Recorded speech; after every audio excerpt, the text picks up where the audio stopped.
Salut chers élèves, bienvenue avec nous dans une nouvelle vidéo consacrée au cours champ électrostatique. Avant d'aborder ce cours, je vous informe que l'électricité n'a pas été étudiée qu'à partir du XVIe siècle. Donc, dans ce cours, on va commencer tout d'abord par phénomène d'électrisation. Donc, le phénomène d'électrisation, c'est un phénomène dans lequel un corps qui est neutre électriquement sera chargé positivement ou négativement. Donc, il existe énormément de méthodes. Parmi les méthodes qu'on va traiter dans ce cours, électrisation par frottement. C'est-à-dire quoi? Par exemple, comme vous voyez bien sur cette figure, donc, si on frotte bâton d'ébounite par morceau de trappe, on remarque qu'il y en a un transfert des électrons du morceau de drap vers bâton d'ébounite. Et si on frotte, par exemple, bâton de verre par morceau de drap, on observe l'inverse, c'est-à-dire que le morceau de drap qui sera chargé négativement. Donc, pour expliquer ce phénomène, donc au cours du frottement, les électrons sont susceptibles d'être transférés d'un corps à autre. Par exemple, ici, on observe que les électrons sont transférés du bâton vers morceau de drap. Et à ce moment-là, le bâton sera chargé positivement et le drap sera chargé, comme vous voyez bien, négativement. Par contre, dans l'autre cas, on observe qu'on a un transfert des électrons du morceau de drap vers bâton d'ébounite. Et on assiste à une charge négative qui sera apparaître sur ce bâton, c'est-à-dire que le transfert provient de drap vers l'ébounite. Donc, passons maintenant à notre mode d'électrisation. Donc, l'électrisation par frottement résulte, comme je le disais tout à l'heure, d'un transfert des électrons d'un corps vers l'autre. Donc, un corps qui est chargé positivement possède un défaut ou un excès d'électrons, un défaut d'électrons, et qui est chargé négativement possède un excès des électrons. Donc, autre type d'électrisation, par exemple, électrisation par contact. Donc, comme vous voyez bien, si on considère un corps qui est chargé négativement avec un corps qui est chargé, qui n'est pas chargé, c'est-à-dire qui est neutre, donc au cours de contact, on assiste à un transfert des électrons du corps qui a un excès d'électrons vers le corps qui est neutre électrique. Donc, également, il y en a ce qu'on appelle électrisation par influence. Donc, dans ce type d'électrisation, si par exemple on considère un isolant, si on approche un isolant à un corps qui est chargé négativement ou qui a un excès en électrons, à ce moment-là, on assiste qu'il y en a un transfert qui provient du fait que ces charges positives attirent les électrons du corps qui est chargé négativement et on assiste à l'apparition des charges négatives à la surface qui seront concentrées à la surface du contact. Très bien. Il existe également d'autres types d'électrisation, mais on va s'intéresser uniquement à ces trois types dans ce cours. Passons maintenant à l'énoncé de la loi de Coulomb. Donc, l'intensité de la force électrostatique entre deux charges électriques est proportionnelle au produit des deux charges et inversement, elle est proportionnelle. Doucement.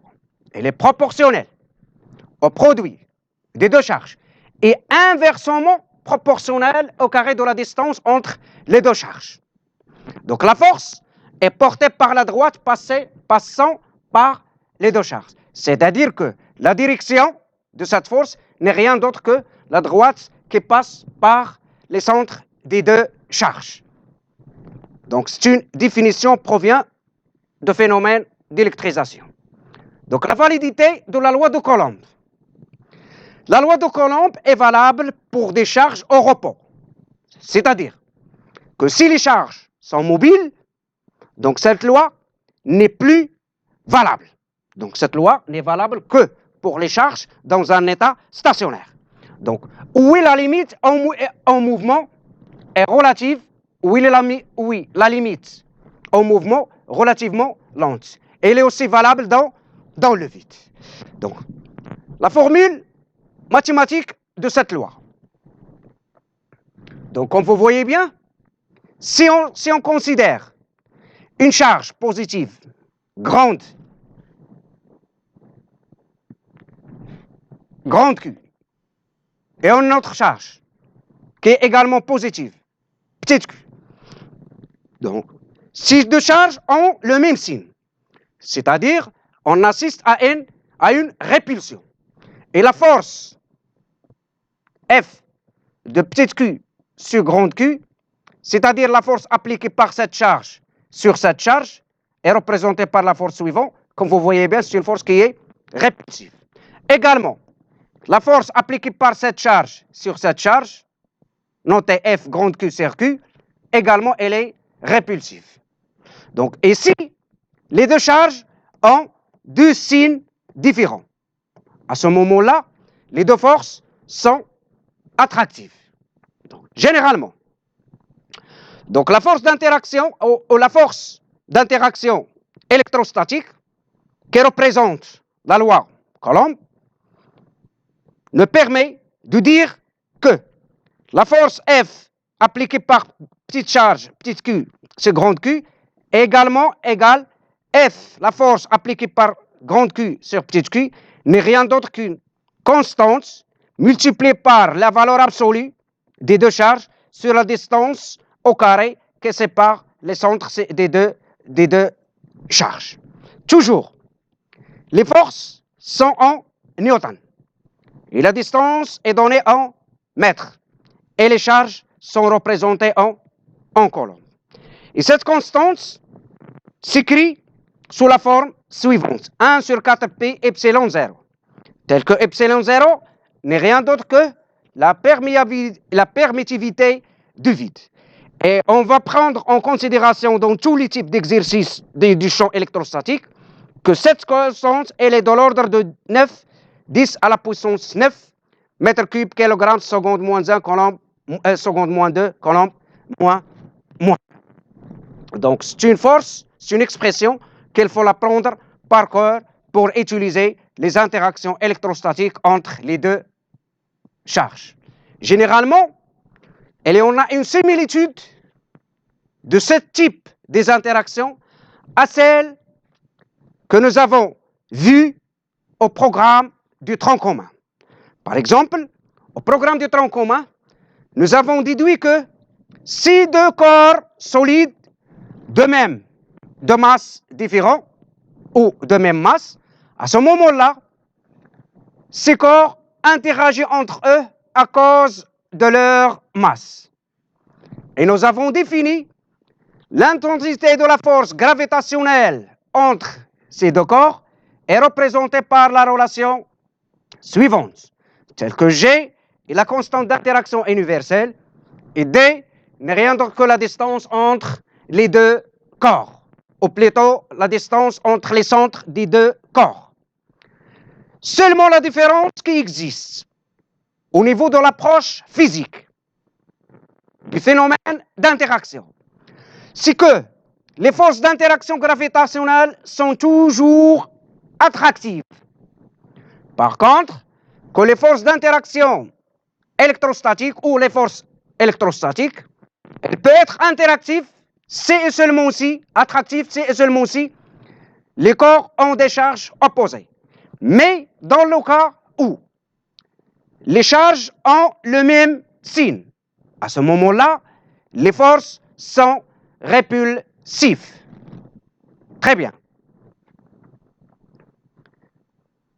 À titre d'application, Dans le modèle de Bohr, Bohr est un chercheur allemand, c'est lui qui a proposé le premier modèle atomique dans le monde, de l'atome d'hydrogène. On considère que l'électron tourne autour du proton sur son orbite, pas autour du proton, mais autour du noyau. Et le noyau est considéré chargé positivement. Sur une orbite circulaire de rayon R, ça s'appelle le rayon de Bohr. La masse du proton est de l'ordre de 1,67 10 à la puissance moins 27 kg, et la masse d'électrons 9,11 10 à la puissance moins 31. La charge élémentaire s'écrit comme ça, à la constante d'interaction universelle et la constante de la force d'interaction électrostatique donnée par la valeur suivante dans le système international. Calculer et comparer les intensités d'interaction gravitationnelle et électrostatique. Donc, pour force électrostatique,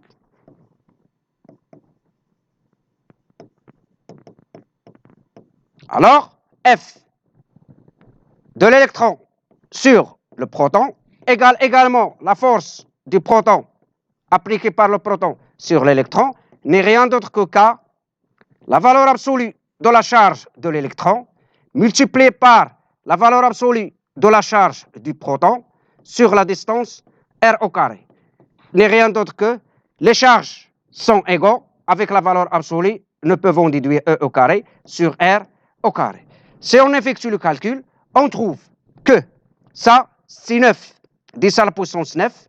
Les deux charges sont 1,6 10 à la puissance moins 19 carré sur le rayon orbital, n'est rien d'autre que 5,3 10 à la puissance moins 11. C'est-à-dire que cette force, elle est de l'ordre de grandeur de 10 à la puissance presque moins 7. Ça au carré. Donc, elle est de l'ordre de 10 à la puissance moins 7. Par contre, les forces d'interaction gravitationnelles,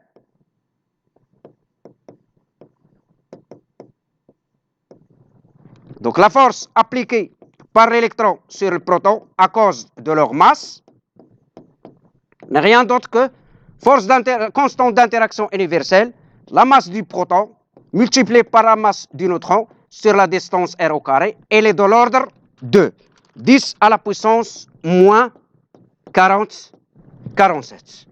Donc, comme vous voyez bien, donc, les forces d'interaction électrostatique, elle est de l'ordre de 10 à la puissance moins 7, et les forces d'interaction gravitationnelle, elle est de l'ordre de 10 à la puissance moins 47 également Newton. Donc, comme vous voyez bien, les forces d'interaction gravitationnelle sont très négligeables devant les forces d'interaction électrostatique.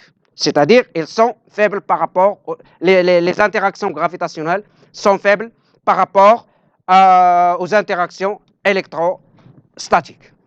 Très bien. Passons maintenant à la définition du champ électrostatique. Donc, c'est quoi un champ électrostatique? Donc, toute région de l'espace où est une charge électrique Q est soumise à une force électrostatique est le siège d'un champ électrique. Donc, c'est quoi un champ électrostatique? Un champ électrostatique, c'est un espace dans lequel chaque particule, c'est-à-dire noyau ou ion ou chargé, lorsqu'elle se trouve dans cet espace, elle va se mettre à l'action d'une force qui s'appelle force électrostatique que nous avons vue tout à l'heure. Donc, très bien. Passons maintenant à l'expression vectorielle des champs électrostatiques. Comme vous voyez bien, un corps porte une charge ponctuelle Q, place au point A, ici. Voilà. Crée un champ électrique, c'est-à-dire un espace on place en un point P, ici, de cet espace, tel que AB, la distance AB n'est rien d'autre que R suivant U. Et U est vecteur directrice de cet axe. Donc, de norme 1. Donc, c'est un vecteur unitaire. Respectivement, des charges électriques DC, Q1, Q2, Q3, ainsi de suite, ces charges électriques sont soumises aux forces électrostatiques suivantes. F1, F2, F3, F4.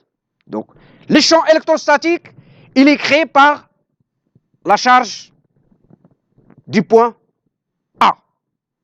Donc, toutes ces charges, lorsqu'elles pénètrent dans ce champ, elles vont soumettre à l'action d'une force électrostatique qui s'écrit généralement sur la forme suivante. Donc ça, on peut écrire correctement F de la force A, du corps A, sur le corps, par exemple, B. Donc, si on remplace, si on écrit ici 1, donc on va écrire ici également 1. C'est-à-dire quoi? La force F1 appliquée par la charge dans le point A sur la charge Q1 dans le point B. Si on change la charge, une autre charge, c'est-à-dire au lieu de poser une charge Q1, on va parler d'une charge Q2. À ce moment-là, la force devient F2 et la charge devient Q2, et ainsi de suite. Donc ici, forces sont représentées par les expressions suivantes. Si on fait le rapport, c'est-à-dire, comme vous voyez bien, F1 sur Q1, F2 sur Q2, F3 sur Q3, on retrouve que ces rapports restent constants. C'est-à-dire, L égale Q, K, Q sur R au carré suivant U. Quelle que soit la forme ou la nature de la charge posée au point B. Ceci nous permet de déduire que ces fractions sont égaux donc, et indépendants des charges DC. Et cette fraction n'est rien d'autre que le champ électrostatique créé par la charge Q posée au point A. Donc, ça, c'est une relation qu'il faut l'apprendre par cœur. Q est la charge qui est toujours en colonne. Et R est la distance entre le point A et la position de la charge que l'on va traiter son action d'interaction ou de répulsion avec la charge posée au point A. Donc, epsilon 0 n'est rien d'autre que la perméabilité de vide et le ordre de 8,8 à la puissance moins 12 dans le système international. Juste une petite remarque qui est très importante, c'est que si la charge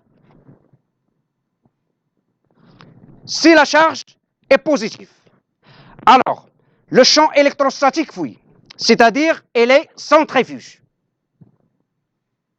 C'est-à-dire que le champ est répulsif. Par contre, si la charge Q elle est négative, à ce moment-là, le champ électrostatique elle est centripète, c'est-à-dire elle est dirigée vers la charge qui crée le champ électrostatique. Très bien. Donc, généralement, la relation entre le champ électrostatique est donnée par la relation suivante. Mais la norme de force électrostatique s'écrit sous la forme Q, la valeur absolue de Q fois E, parce que la norme, elle est toujours positive. Donc F est en newton, Q est en coulomb, et E n'est rien d'autre que le champ électrostatique représenté par newton par coulomb. Donc, passons maintenant au vecteur champ électrostatique créé par deux charges ponctuelles, c'est-à-dire la superposition de deux champs électrostatiques créés par deux charges et peut être différents ou de même nature. Donc, comme vous voyez bien dans cette figure, si on considère une charge QA qui est positive et une charge QB qui est négative, donc le champ électrostatique créé par cette charge au point M, elle est répulsive. Donc, elle admet comme origine le point M. La direction, c'est la droite qui passe par les deux points. Et le sens, elle est répulsive, c'est-à-dire vers le haut. Par contre, que la charge QB, elle est négative. Donc, le champ électrostatique, elle est centrifuge, c'est-à-dire il est dirigé vers la charge QB. Et on écrit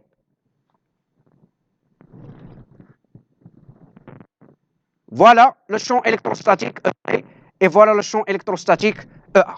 Donc généralement, le champ électrostatique total s'écrit E égale à EA plus EB. Donc pour retrouver la norme et la direction et le sens du vecteur E. Donc voilà le champ électrostatique. Ça, c'est EA. Ça, c'est EB. On trace parallèle avec le parallèle de cette direction ici. Et voilà la somme. Ça, c'est au niveau de la direction et du sens. Par contre, dans le cas où on veut calculer la norme, donc comme vous voyez bien, EA est perpendiculaire à EB. Donc on peut utiliser directement Pythagore, c'est-à-dire E égale racine carrée de EA au carré plus EB au carré. Mais dans le cas où les champs ne sont pas perpendiculaires, il est indispensable de faire le produit scalaire. C'est-à-dire, on va répéter la même relation et on va faire le produit scalaire. C'est-à-dire E multiplié par E, qui n'est rien d'autre que E au carré, égale EA plus EB, produit scalaire EA plus EB. D'après simplification, on trouve EA au carré plus EB plus 2 EA EB cosinus l'angle qui existe entre EA et EB, ce qu'on appelle par exemple alpha. Et dans ce cas, par exemple, nous avons que alpha, l'angle entre EA et B, c'est P sur 2. Et cosinus de P sur 2 égale à 0. Donc, il ne reste que E au carré égale EA au carré plus EB au carré, c'est-à-dire E égale E racine carrée de EA au carré plus EB au carré, ce qui vérifie directement par la relation de Pythagore. Donc, généralement, il est préférable d'utiliser le produit scalaire pour calculer la norme du champ électrostatique. Très bien. Passons maintenant à l'autre partie.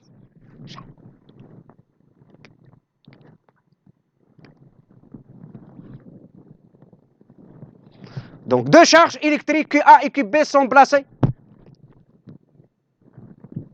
en A et B, telles que QA égale à 1 coulomb, QB égale à moins 3 coulombs, et la distance entre les deux égale 20 cm. Et donc, par exemple, voilà la charge A, le point A, voilà le point B, voilà la distance entre les deux. Alors ici, c'est la charge moins 3 coulombs. Ici, c'est la charge plus 1 microcoulomb. Donc, déterminer la caractéristique du vecteur champ au point M au milieu. Donc, si on considère, donc ça, c'est la distance AB.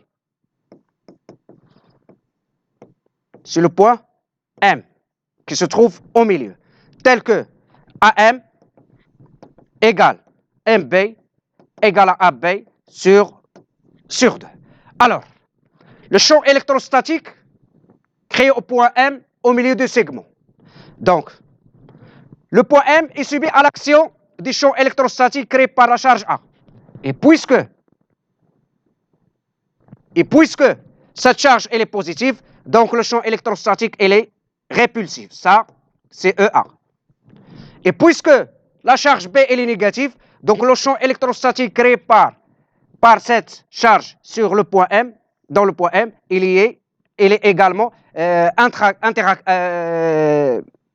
interactif ou attractif, plutôt attractif. Donc ça, c'est EB. Donc, et on écrit E total n'est rien d'autre que EA plus EB. On écrit la même relation, EA plus EB. Et si on effectue le produit scalaire, on obtient de ça avec ça, et ça avec ça, on obtient E total au carré, n'est rien d'autre que EA au carré, plus EB au carré, plus 2 EA, EB, cosinus, dans l'angle qui existe entre EA et EB, n'est rien d'autre que 0. Donc ça nous permet de dire que EA au carré, plus EB au carré, plus 2 EA, EB, n'est rien d'autre que EA plus EB tout au carré. Donc E total, si on fait le racine carré, n'est rien d'autre que EA plus EB. Tel que EA n'est rien d'autre que la valeur absolue. Donc c'est une charge positive, donc c'est QA sur 4pi epsilon 0. Et la distance n'est rien d'autre que AB sur 2, AB sur 2 au carré. Et EB également n'est rien d'autre que la valeur absolue de la charge QB parce qu'il est négatif sur 4pi epsilon 0. Et la distance entre B et M n'est rien d'autre que AB sur 2 au carré. Donc enfin, je tiens à vous remercier et on se verra dans la suite de ce cours dans une prochaine vidéo et au revoir.